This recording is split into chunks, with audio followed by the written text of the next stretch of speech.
ప్రముఖ ఆధ్యాత్మిక నగరం తిరుపతిలోని ఓ ప్రైవేటు హోటల్ పైకప్పు ఒక్కసారిగా కూలింది. ఆర్టీసీ బస్టాండ్ సమీపంలో ఉన్న మినర్వా గ్రాండ్ హోటల్లో ఈ ఘటన చోటు చేసుకుంది. రూమ్ నెంబర్ 314లో పైకప్పు ఒక్కసారిగా కూలింది. దీంతో ఇద్దరికి గాయాలయ్యాయి.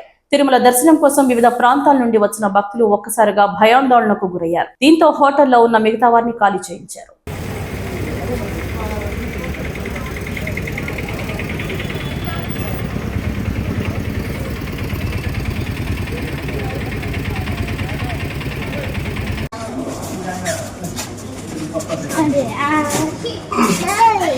चलो चलो चलो